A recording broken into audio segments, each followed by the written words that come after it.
Ladies and gentlemen, while you're enjoying your lunch, we're going to hear from Professor Jürgen Randers. 네, 여러분 오찬 중에 아까도 말씀드렸다시피 특별 오찬 연설을 듣도록 하겠습니다. 요르겐 랜더스 교수님의 연설을 듣도록 하겠는데요. 노르웨이 경제학교 기후 전략 관련 교수이시고요. 노르웨이의 여러 기업들 그리고 다국적 기업들의 지속가능 발전 관련돼서 많은 자문을 하고 계십니다. 이번 오찬 특별 연설을 통해서 새로 출판하신 책의 제목과 동일한 Green Growth to 2052라는 제목을 가지고 발표를 해주시겠습니다.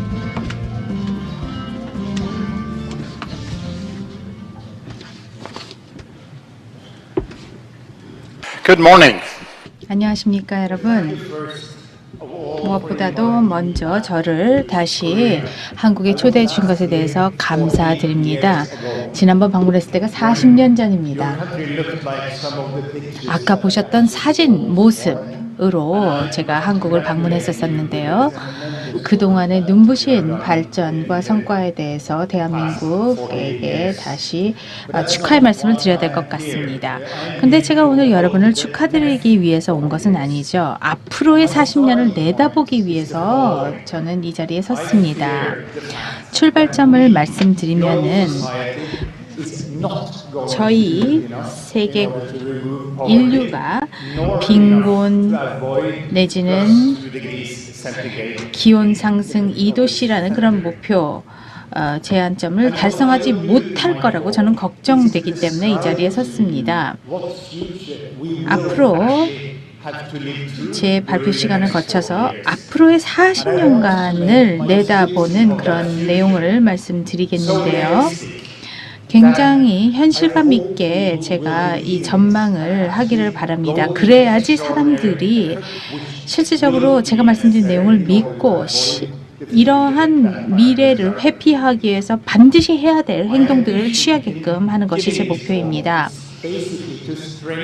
이 연설을 통해서 제가 달성하고자 하는 목표는 녹색 성장의 노선을 더 강화시키고자 하는 것입니다. 녹색 성장이야말로 유일한 해법이라고 생각합니다.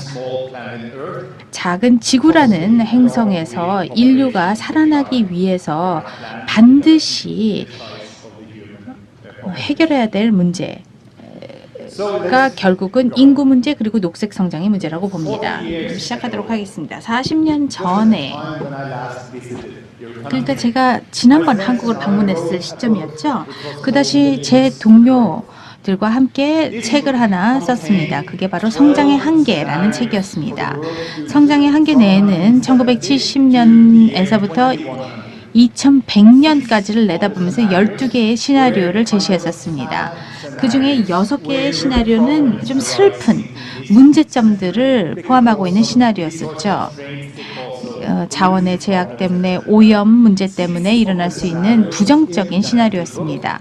그리고 그 성장의 한계라는 책에 긍정적인 그리고 보다 더 낙관적인 시나리오는 6개가 또 포함되어 있었습니다. 지속 가능성을 어느 정도 추구해서 달성하는 6가지 시나리오였었던 것이죠. 1972년에 쓰여졌던 이 성장의 한계를 쓸 때만 하더라도 저희가 세상이나 미래에 대해서 충분히 알고 있지 못했기 때문에 이 12개의 시나리오 중에 어떤 것이 가장 가능성이 높은지를 얘기하지 못했었습니다. 그래서 그 당시만 하더라도 유일하게 할 수 있는 것이 세상은 작다.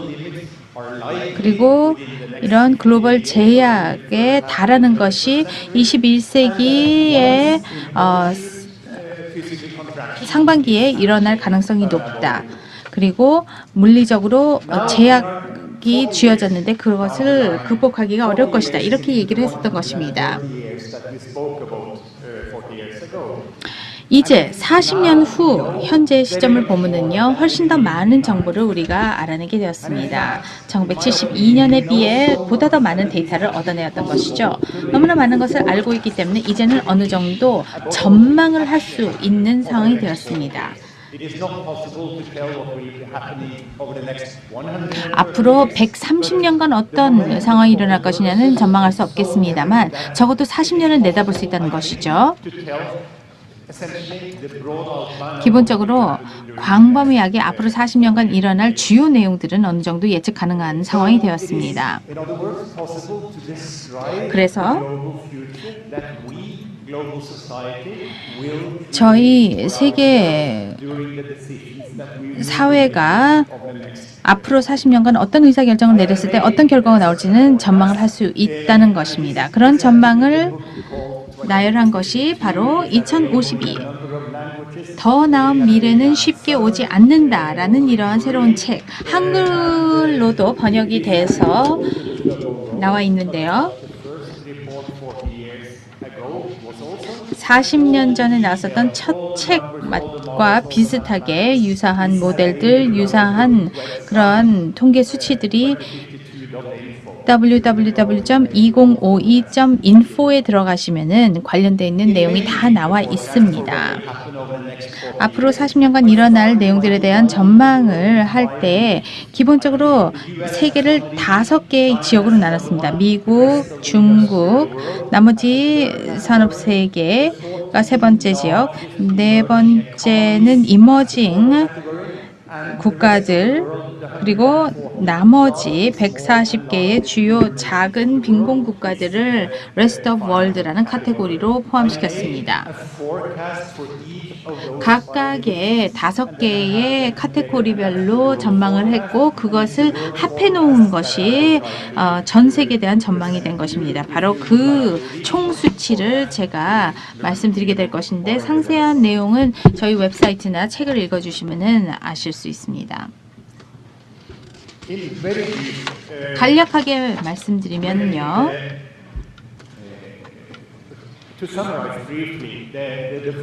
간략하게 전체적인 전망을 요약해보자면 먼저 인구에 대한 부분을 살펴보도록 하겠습니다. 세계 인구가 80억 명이라는 피크를 2040년에 달할 거라고 보고 있습니다. 즉 30년 정도만 지나가면은 이미 인구 성장이 떨어지기 시작할 거라는 것이죠. 그 이유는 바로 출산율 때문입니다. 전 세계에 하강하고 있는 출산율이 계속 될 것이라는 것이죠. 선진국에서는 자녀를 두기보다는 일하는 것을 선택하게 될 것이고 또 빈곤 세계에서는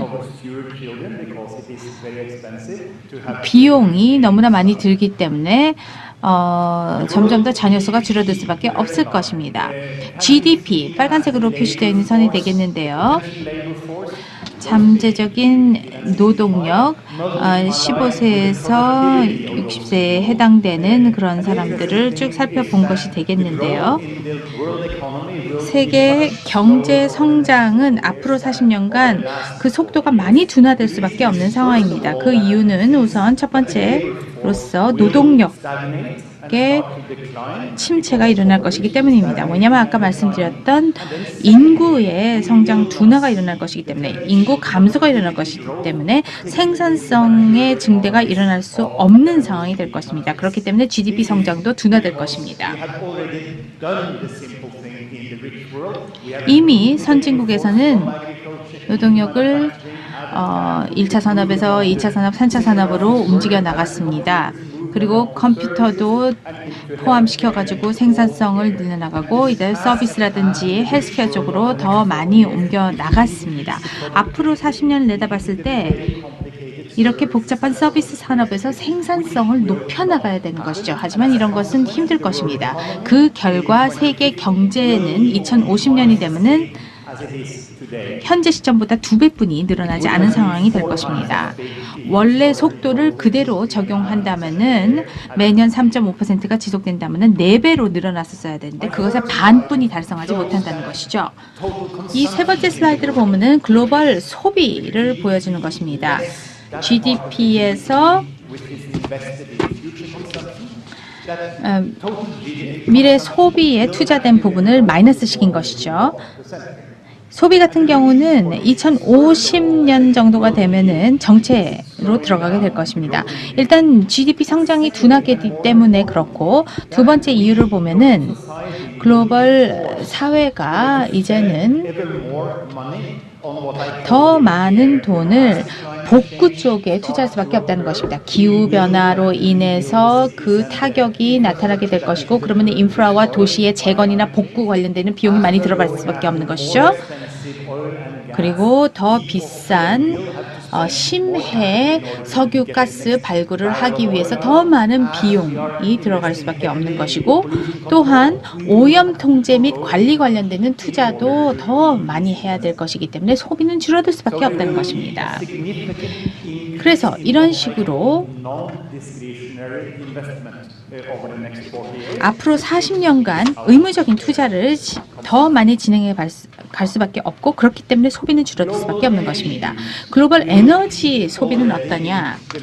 2040년 정도가 되면 이미 피크에 달하게 될 것입니다. 그 이유는 지속적으로 기술 발전이 더 일어나게 되겠죠. 에너지 효율성 관련돼서. 또 에너지 인텐시티 같은 경우, 그러니까 GDP 단위당 사용되는 에너지율이 지난 40년간 많이 떨어졌습니다. 앞으로도 이런 감소 추세가 향후 40년간 지속될 것입니다. GDP를 에너지 인텐시티로 곱하게 되면은 에너지 유수의 절정 수치가 나오게 되는 것인데, 그것이 2040년 정도의 시기에 일어난다는 것이죠.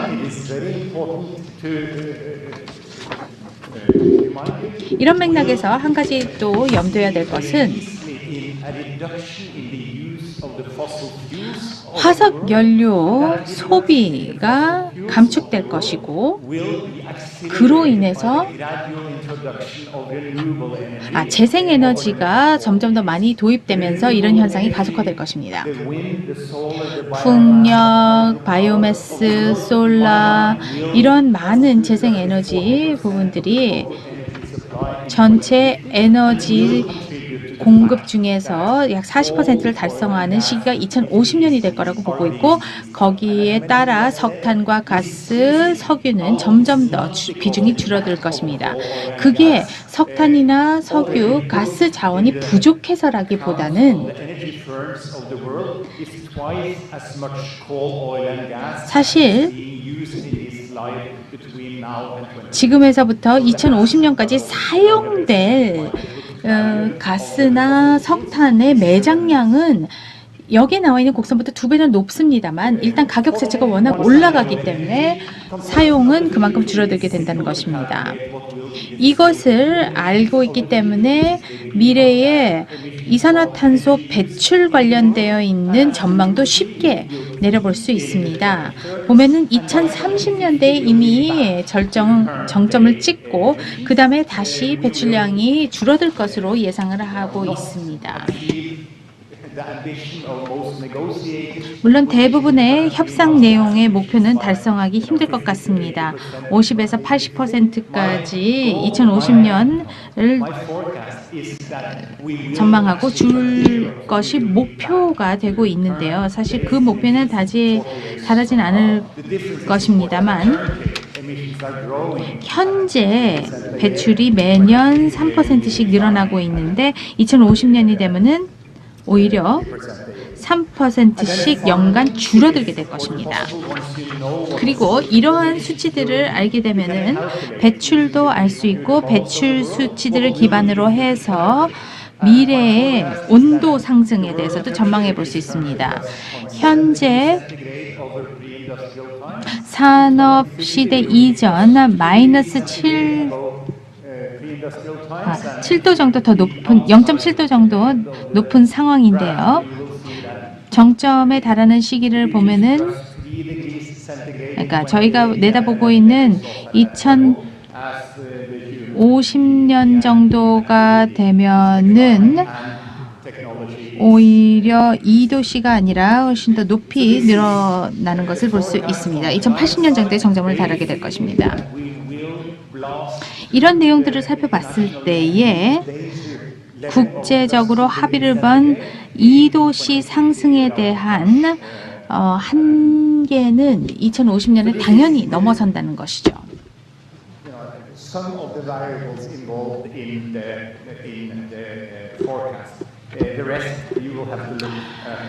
지금까지 말씀드린 내용이 전체 책에 들어가 있는 내용의 요점들만 말씀드린 것입니다. 그래서 요약을 해서 결론을 내려보면은요. 인구 성장과 GDP 성장은 자체적으로 앞으로 40년간 이제 속도가 줄어들 것이다. 그런데 기후 관련되어 있는 위기를 피할 만큼 빠른 속도로 떨어지지는 않을 거라는 것입니다. 여기서 흥미로운 부분은 두 번째로 지적된 것이 되겠는데요. 성장이 중단되는 것은 지구 자원의 부족 때문에 일어나는 것이 아니라 그 이유는 자발적으로 여성들이 출산을 하지 않을 것이기 때문에 일어나는 현상이 될 것입니다. 또 경제 성장이 중단되는 이유는 경제학자나 정치인들이 끊임없이 성장을 촉구하고 있음에도 불구하고 왜 중단되느냐? 더 이상 생산성 향상을 선진국에서 이뤄내지 못하기 때문일 것입니다. 물론 개도국 세계에서는 앞으로 40년간 끊임없이 성장할 것입니다만 선진국 세계가 더 이상 성장하지 않을 거라는 것이죠. 다섯 번째 요인, 굉장히 중요한 요인이 되겠는데요. 저성장으로 인해서 2050년 되면 지금 기대하는 것보다 훨씬 더 빈곤이 많을 것입니다. 일단 저개발 세계에서 더더욱 그러겠습니다만 선진 세계에서도 빈곤이 더 증대될 것입니다. 안 그래도 지금 현재 시점에서도 어떤 불평등이 보다 더 강화되고 있고 양극화가 더 강화되고 있는 상황인데 앞으로 2050년에 실업이라든지 여러 가지 이유로 인해서 또 빈곤이 악화된다는 것입니다. 희소식은 2050년에 GDP가 훨씬 더 적게 성장하기 때문에 에너지나 식량, 수자원, 전기자동차 배터리에서 사용하는 리튬 이런 자원들은 완전히 고갈되지 않을 거라는 것입니다. 제 전망에 의하면은 2050년대에 들어갔을 때 자원에 대한 수요가 흔히 생각하는 수준보다 반 정도뿐이 되지 않을 것이기 때문에 충분히 공급 가능하다는 것이죠. 반면 훨씬 더 자주 극한 기후 이상기후 사건들이 일어나게 될 것이고 그렇기 때문에 가뭄이든 혹한 여러 그런 이상 기온 상황들이 큰 폭으로 일어나게 될 것이라는 것입니다. 그리고 전 세계적으로 2050년 이후 턴드라 지역의 어떤 그 해빙 상황이 일어나게 되면은 그때부터 더 많은 적극적인 조치를 취할 수밖에 없다고 봅니다. 그럼에도 불구하고 소비는 일반적으로 줄어들 것입니다. 더 많은 자본과 더 많은 노동을 활용을 해서 기후변화로 인해 일어나는 피해를 복구해야 되기 때문에 그렇죠. 미국 같은 경우 최근에 허리케인이나 여러 가지 문제가 일어났었는데 뉴저지 쪽에 있었던 폭풍이라든지 아니면은 최근에 그 남부 쪽에 있었던 허리케인 같은 경우도 복구 관련돼서 더 많은 투자가 일어날 수밖에 없는 것입니다. 또 유념해야 될 것은 이런 유형의 복구 관련 작업들로 인해서 고용 창출은 된다는 것입니다. 그것이 긍정적인 측면이 되겠죠. 투자는 더 많이 요하지만 고용은 더 좋아진다는 것입니다. 하지만 그렇다고 해서 가처분 소득이 더 높아지냐? 그건 아니죠. 어차피 이 복구 작업을 위해서 어느 정도 비용이 들어가야 되기 때문입니다.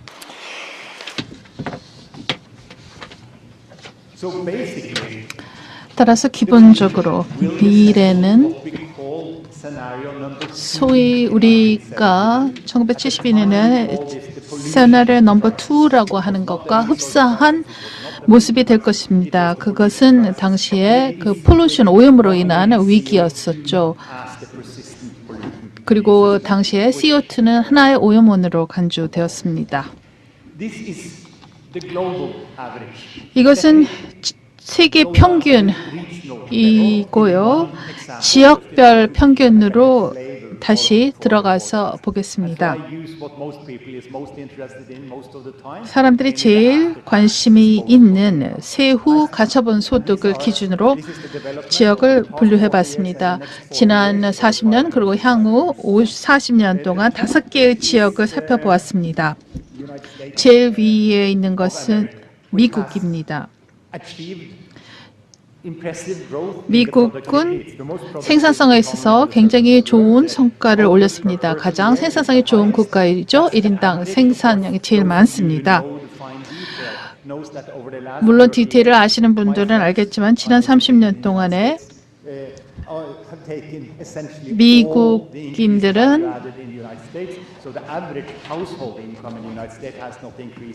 부가 가치가 모두 흡수되었기 때문에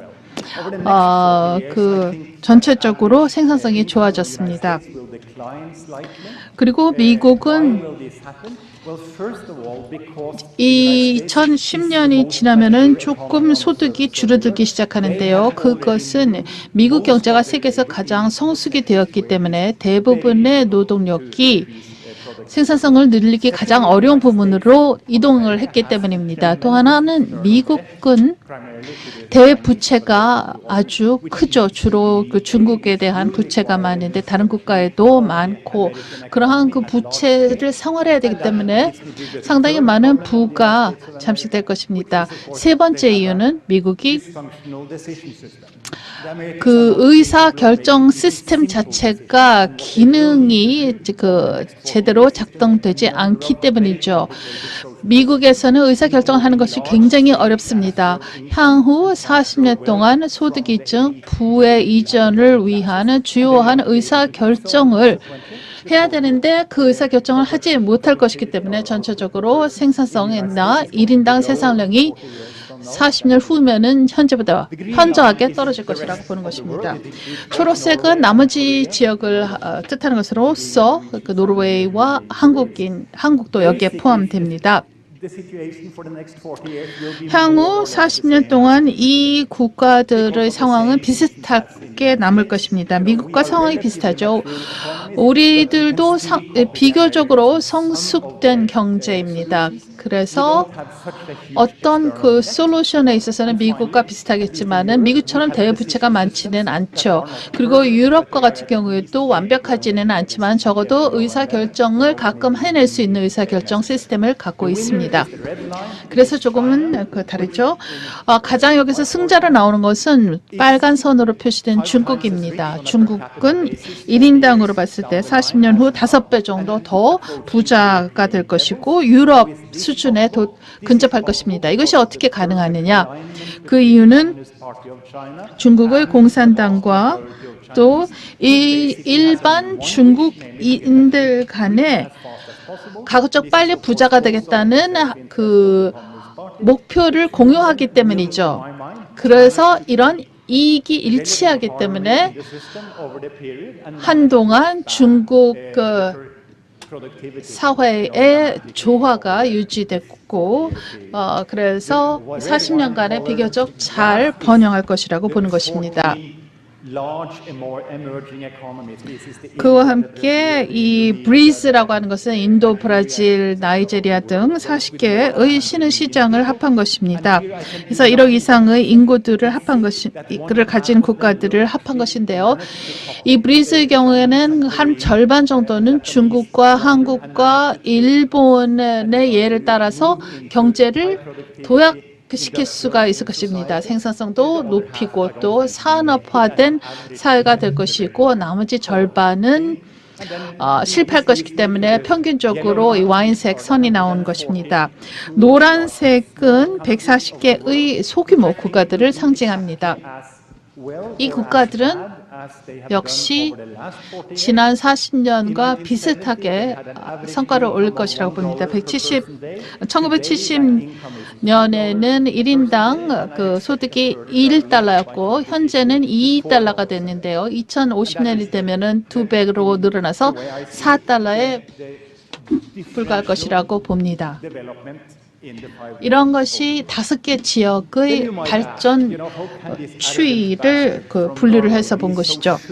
그러면은 여러분들께서는 저 노르웨이에서 온 교수가 이것을 어떻게 이렇게 확실하게 말할 수 있는가 궁금해하시겠죠. 제가 이렇게 말할 수 있는 이유가 있습니다. 왜냐하면 이 솔루션이 가장 값싼 솔루션이기 때문이죠. 향후 40년 동안에 이런 상황이 전개되는 이유는 정부, 기업, 개인이 항상 가장 값싼 솔루션을 택하기 때문입니다. 자본주의가 계속해서 가장 수익성이 높은 프로젝트에 돈을 투입하는 한 이 상황은 피할 수가 없습니다. 민주국가는 항상 단기적인 이익을 추구하는 것을 무역협상에서도 볼 수가 있죠. 이것은 변하지 않을 것입니다. 기업도 마찬가지입니다. 기업도 항상 가장 이윤이 높은 시장을 모색하죠. 그리고 또 유권자들은 늘 세금 인상은 반대하고 더 가솔린값 인상 또 전기값 인상에 반대를 합니다. 비용, 효율성, 이익, 극대화 이러한 것들을 늘 사람들이 추구하기 때문에 이 결과는 피할 수 없다고 보는 것입니다.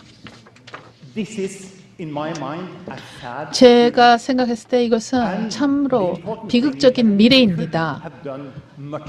그리고 중요한 것은 우리가 이것보다 더 잘할 수 있었다는 것이죠.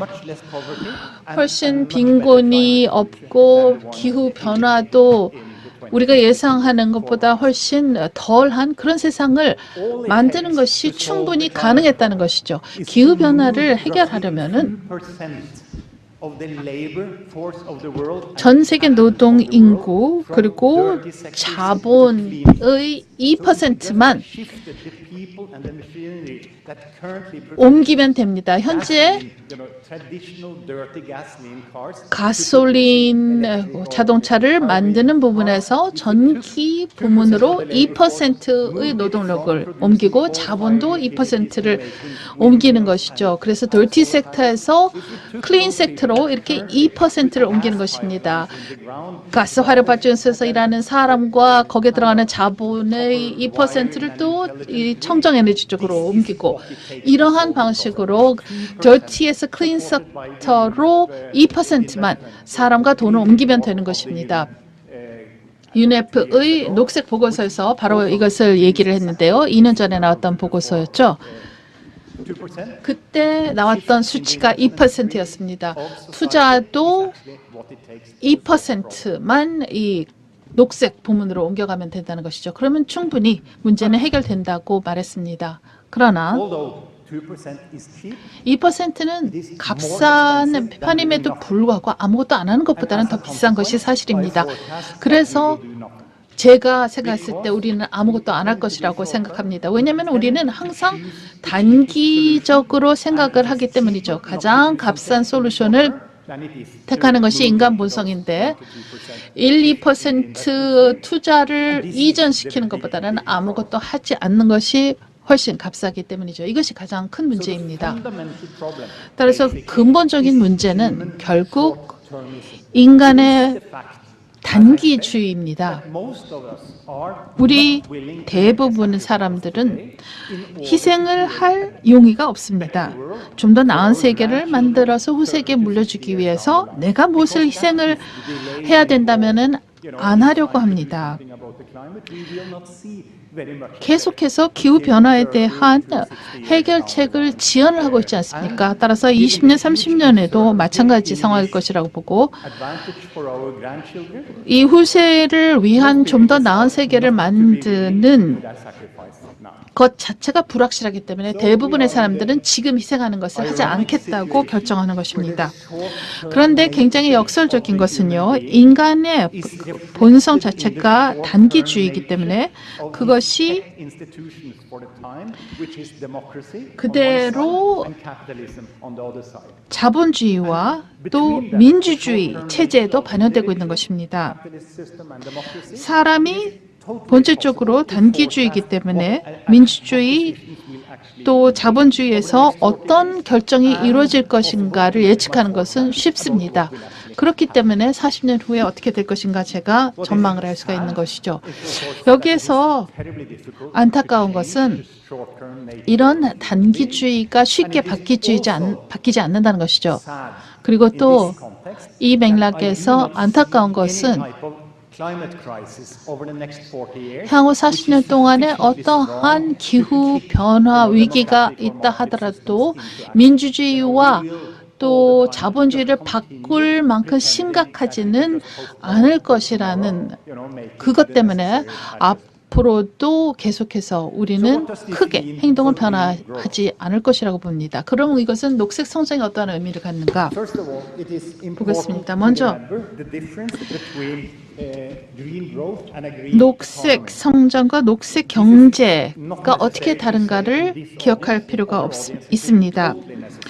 여러분들 앞에서는 설명할 필요가 없겠지만요. 다른 청중들이 이것을 설명을 해줘야 합니다. 녹색 성장이라고 하는 것은 하나의 프로세스입니다. 생산 자체를 변화시켜서 에컬로지컬 풋프린트를 줄이는 것입니다. 전통적인 솔루션과 또 녹색 솔루션에서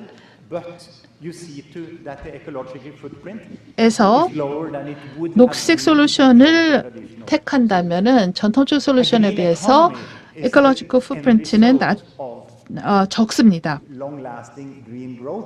그리고 장기적인 녹색 성장을 구현하는 사회는 생태계와 조화를 이루는 사회입니다. 충분히 생태계가 흡수할 수 없는 오염은 발생시키지 않는 것이고, 그리고 또 재생 불가능한 자원의 소비를 줄이는 사회를 뜻하는 것이죠. 그렇다면 세계는 2052년이 되면 어느 정도 녹색 사회가 되었을까요? 이것도 쉽게 전망할 수가 있습니다. 이 전망을 보면은 2052년도에 어느 정도 세계가 녹색화되는가를 보자면은 모든 에너지의 40%는 신재생 에너지가 될 것이라는 것에서 고무될 수가 있습니다. 물론 기술적으로 100%도 가능합니다만 그 40%에 그칠 것이고 아직도 나머지 60%는 화석 연료에 의존할 것입니다.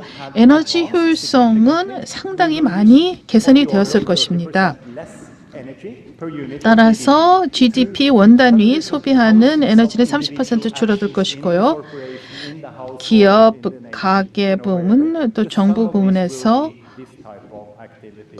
행동에 따라서 이런 원단위가 감소될 것이라고 봅니다.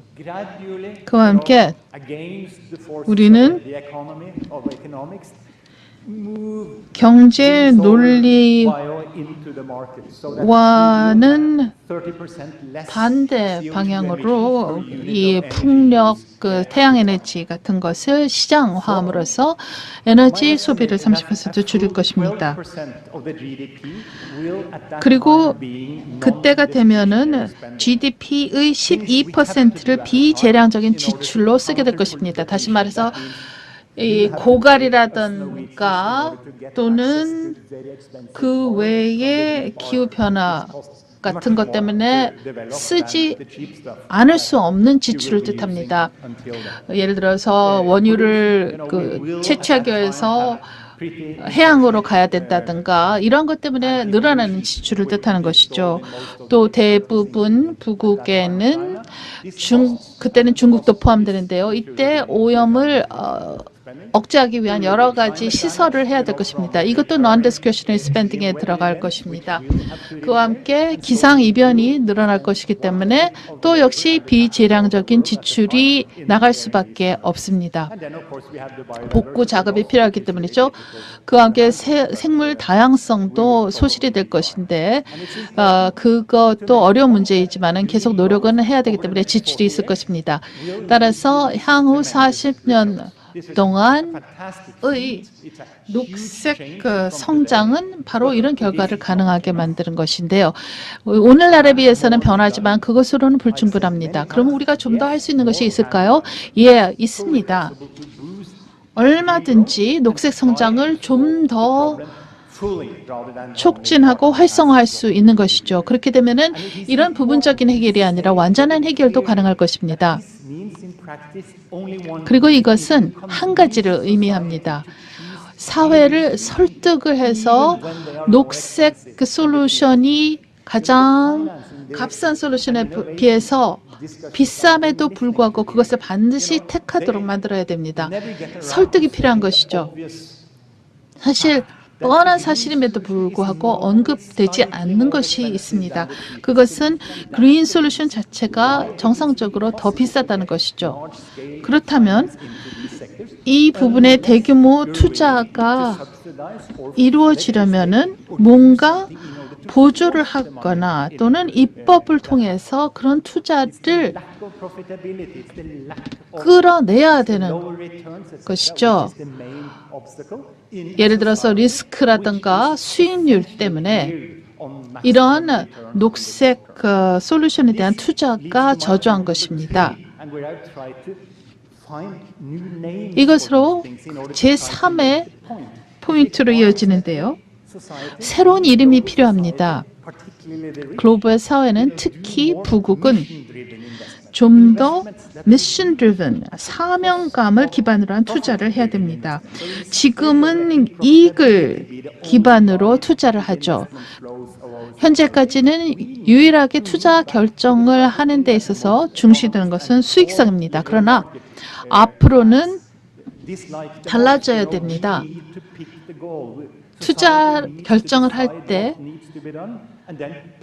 사회가 필요로 하는 것이 무엇인가를 생각한 다음에 투자 결정을 해야 되는 것이죠. 따라서 수익이 아니라 인류 사명을 기반으로 한 투자가 이루어져야 된다는 것입니다. 포인트 4는 말하는 것은 쉽지만 거의 현실화하기는 불가능한 것입니다. 그것은 단기주의를 뜻하는데요. 단기주의를 피하기 어려운 이유는 대부분 사람들은 가장 빠른 시일 내에 가장 많은 이익을 올리고 싶어 하기 때문입니다. 마지막으로 드릴 말씀은 여러분들께 용기를 주는 것인데요. 적어도 그렇게 하도록 노력을 하겠습니다. 앞으로 40년은 사실 밝지 않습니다. 좀 더 우리가 계획을 하고 또 정부, 기업, 자본주의에서 좀 더 길게만 볼 수 있었더라면 훨씬 더 상황은 좋을 수 있었음에도 불구하고 별로 밝지는 않다는 것이죠. 하지만 이 미래를 우리가 바꿀 수 있었으면 좋겠습니다. 그러기 위해서는 글로벌한 차원에서 특별한 노력을 집중해서 녹색 성장 쪽으로 방향을 선회해야 되고 또 투자의 방향을 선회시켜야 됩니다. 마지막으로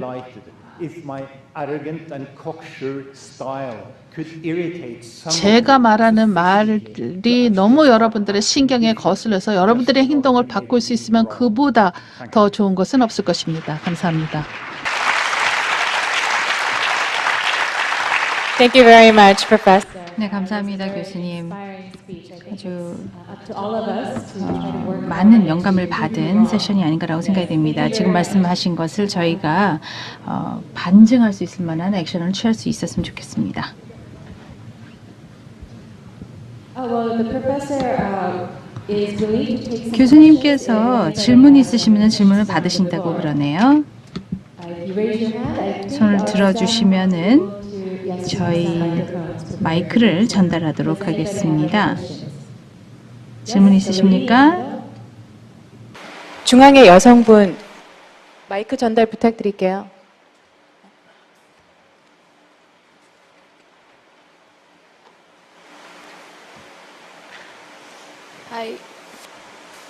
Hi, my name is Shelly Kedia, and 네, 저는 셸리 기디아라고 하고요.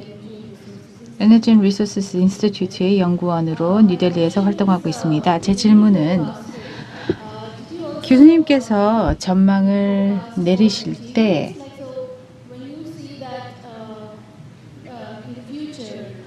미래에 대해서 40년을 내다보면서 여러 가지 전망을 하셨는데 에너지 소비나 공급 중에 재생 에너지가 40% 정도를 차지한다고 그러셨는데 사실 그 신재생 에너지의 원료가 더 많이 필요하지 않습니까? 뭐 리튬뿐이 아니라 여러 가지 희토류들도 요구될 텐데 그러한 머티리얼스 부분에 대해서 전망을 하셨나요? 네, 좋은 질문 감사합니다. 이러한 전망을 했을 때 자원 관련되어 있는 부분도 전망을 했느냐라고 그러셨는데요. 네, 그렇게 했습니다.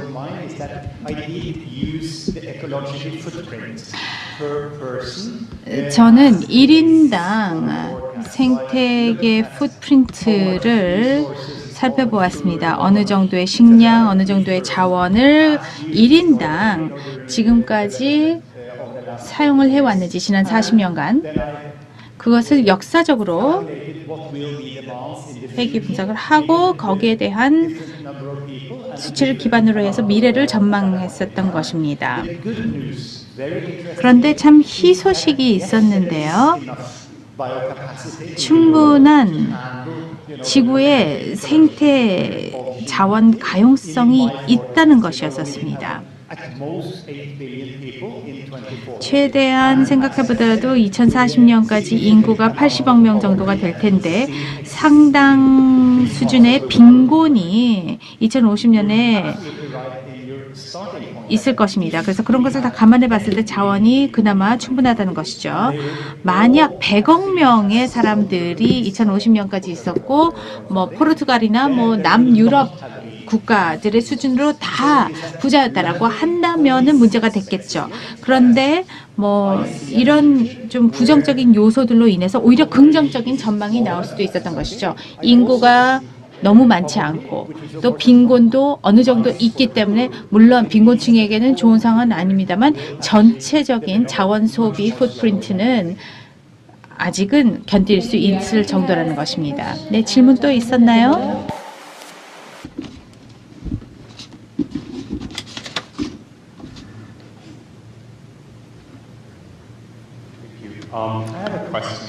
질문이 하나 있습니다. 슬라이드를 보니까 또 말씀하시는 것을 들으니까 이런 생각이 들었습니다.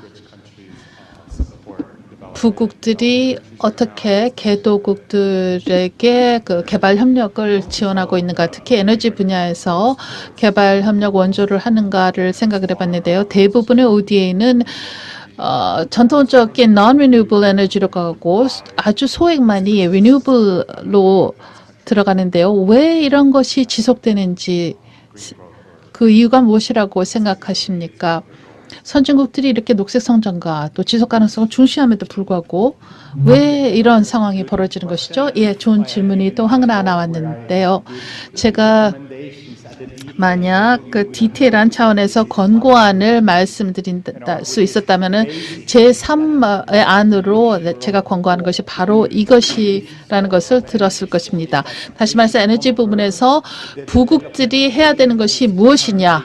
우선 세 번째로 해줘야 되는 것이 현재의 ODA를 대규모 저탄소 에너지 시스템 프로젝트로 투입을 해야 된다라고 권하고 있습니다. 현재 우리가 하고 있는 것 대신에 우리라고 하는 것은 이제 부국을 뜻하는데요. 뭐 노르웨이 같은 부국들은 풍력 발전소나 또 태양 에너지 발전소 또 서스테이너블 하이드로 바이오마스 발전소를 제3세계 국가에게 지어주고 무상으로 주어야 된다는 것이죠.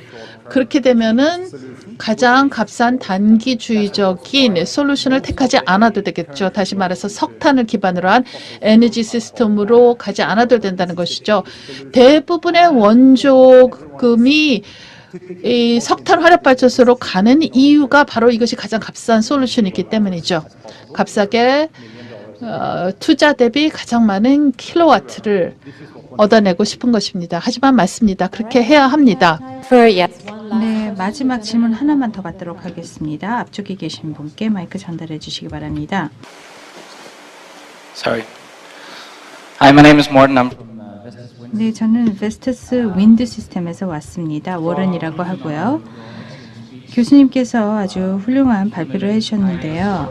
결론 쪽에 가 보시면은 일단 인간이라는 존재가 속성상 단기적으로 뿐이 생각을 못하기 때문에 이것을 바꾸는 것은 어렵기 때문에 이 전망이 아마 일어날 수밖에 없다라고 말씀하셨는데요. 어떻게 보면 해법으로 생각할 수 있는 유일한 것이 녹색 성장 관련돼 있는 산업을 수익성 있게 만드는 것이 가장 중요하지 않을까라고 생각이 듭니다. 풍력 같은 경우는 뭐 석탄하고 비교해봐도 가장 그 비용 효율성이 높은 것으로 발전하고 있는데 이미 어느 정도 달성한 게 아닐까요? 그렇다면? 네, 말씀하신 대로 제가 오늘 해법 관련되는 부분은 제대로 다루지 못했습니다만 저는 그런 측면에 있어서 보다 더 강화된 규제를 국가들에서 정부 차원에 도입하는 것을 적극적으로 지지하는 바입니다. 에너지 쪽의 환경을 규제를 적용해 가지고서 풍력이라든지 이런 재생에너지 쪽을 오히려 더 매력적으로 그리고 수익성이 높게 만드는 것은 중요한 발전사항이라고 생각합니다. 그리고 석유 관련되어 있는 내지는 화석연료 관련되어 있는 보조금을 없애나가는 것은 아주 잘 선택한 것이라고 생각합니다. 그런 맥락에서 독일에서 도입하고 있는 발전차익 지원 제도가 굉장히 긍정적인 선택이라고 생각합니다. 또 뭐 반발이 있다 할지라도 과감하게 이런 부분을 채택하는 것, 결정을 내리는 것은 매우 중요하다고 생각합니다.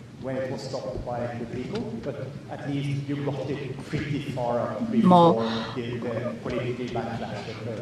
정치적으로 반발이 어느 정도 있긴 있었지만 그럼에도 불구하고 가능한 부분을 많이 진행해 나갔다고 생각합니다. 그래서 어느 정도 녹색의 솔루션들이 더 유리한 것처럼 투자자들에게나 소비자들에게 더 매력적인 것으로 만들어 제안하는 것이 가장 현실적인 접근 방식 중에 하나라고 생각합니다. 그 외에도 또 있는데요. 지속적으로 출산율의 급속한 하강을 오히려 지지하는 것. 일단 부국에서 그 다음에는 제3세계에서도 함으로 인해서 훨씬 더 자녀 수를 적게 가는 것을 더 옹호하는 것이 좋을 거라고 생각합니다. 왜냐하면은 지구가 인구가 늘어난다고 해서 더 좋아질 것은 절대 아닙니다. 인구를 오히려 줄여 나가는 것이 지구에게 긍정적일 것입니다. 네, 감사합니다. 랜더스 교수님. 다시 한번 따뜻한 박수로 감사해 주시기 바랍니다.